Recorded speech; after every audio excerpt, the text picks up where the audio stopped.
Hi, I'm Robert, and I'm going to give some account of my experience taking Yamoa, because I've had asthma all my life, really from childhood, and I've taken every kind of conventional asthma medication, more or less as it was developed, and certainly as soon as Ventolin and the sort of standard bronchial dilators were invented, I've been taking those inhalers since they've been available, and before that was Ceravent, and before that was ephedrine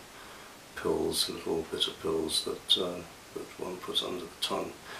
But basically I've had asthma all my life, and there was a point about 20 years ago when my GP told me that I can no longer continue taking the Ventolin inhalers because I was taking them so many times a day, and I started taking the long-acting one, which is called Ceravent, and that went on for a bit, and then I think because of the policy of the National Health Service, they said that cannot be prescribed unless it's prescribed with a steroid, an inhaled steroid as well. So probably for the last 20 years I've taken inhaled steroids and long-acting bronchial dilators every day of my life, and I've continued using the puffers as well, and mainly my asthma's come when I've had a cold or bronchitis, or it's exercise induced, so as soon as I start running I've started wheezing, and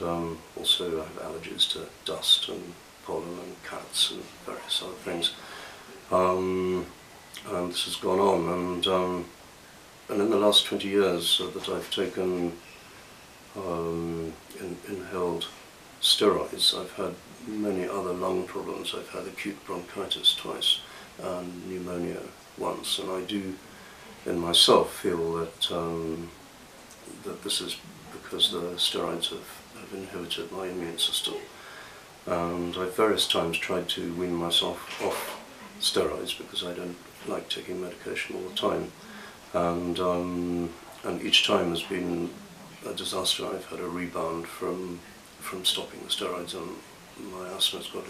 extremely bad, and I've had to start taking them again. And in fact, in extreme cases, I think both the times I had bronchitis was in a sense after the rebound of stopping taking inhaled steroids. And basically earlier this year I was given Yamoa by a friend, and I started to take it, and during the course I took for 1 month, 2 a day, and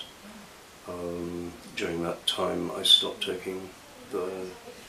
long-acting bronchial dilators and the inhaled steroids, and by the end of the first course I was basically free of asthma, and I had no rebound, and I've been able to run without triggering asthma. I still have a little problem with cats, and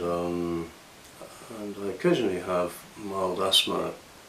attacks, and I occasionally use my puffer, which I still take with me, but it's so seldom that I use it now, not more than once a day, and that's one of the advantages that I found of stopping taking the long-acting Ceravent, is that I can take the Ventolin inhaler is much more effective than it used to be. And then after the first course I had a break when I was relatively free of asthma, and then I found my asthma coming back a little bit, and I took another month's course. And I'm just starting a third course now, but I'm basically relatively free of asthma now. And I'm incredibly grateful for this product. Thank you.